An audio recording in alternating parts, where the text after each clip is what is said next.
5 things about pre-selling condo investing I wish I knew earlier. Number 1, lower prices. Alam mo ba na mas mura ang pre-selling units compared sa mga ready for occupancy units? Makakasave ka ng malaki if you invest early. Kaya maganda itong option para sa mga nagtitipid. Number 2, flexible payment terms.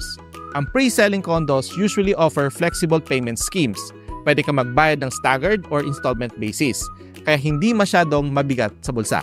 Number 3, potential for higher returns.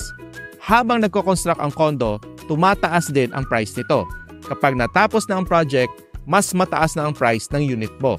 Great investment, di ba? Number 4, first choice of units.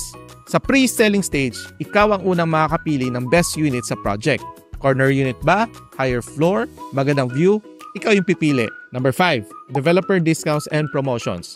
Madalas, may mga special discounts at promotions ang developers para sa pre-selling units. Pwede kang makakuha ng freebies, upgrades, or even cash discounts. At ayun po, kung ang video na to ay iyong nagustuhan, paki-share at pakipusuan. At kita-kits sa susunod na video.